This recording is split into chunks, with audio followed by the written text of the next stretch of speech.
Somewhere near Lingshed, the world shifted again. A scattering of white houses clung to impossible slopes. A monastery perched like a guardian above the valley.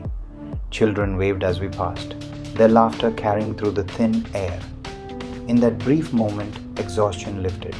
It reminded us that people live here, thrive here, in places where even passing through feels like a trial.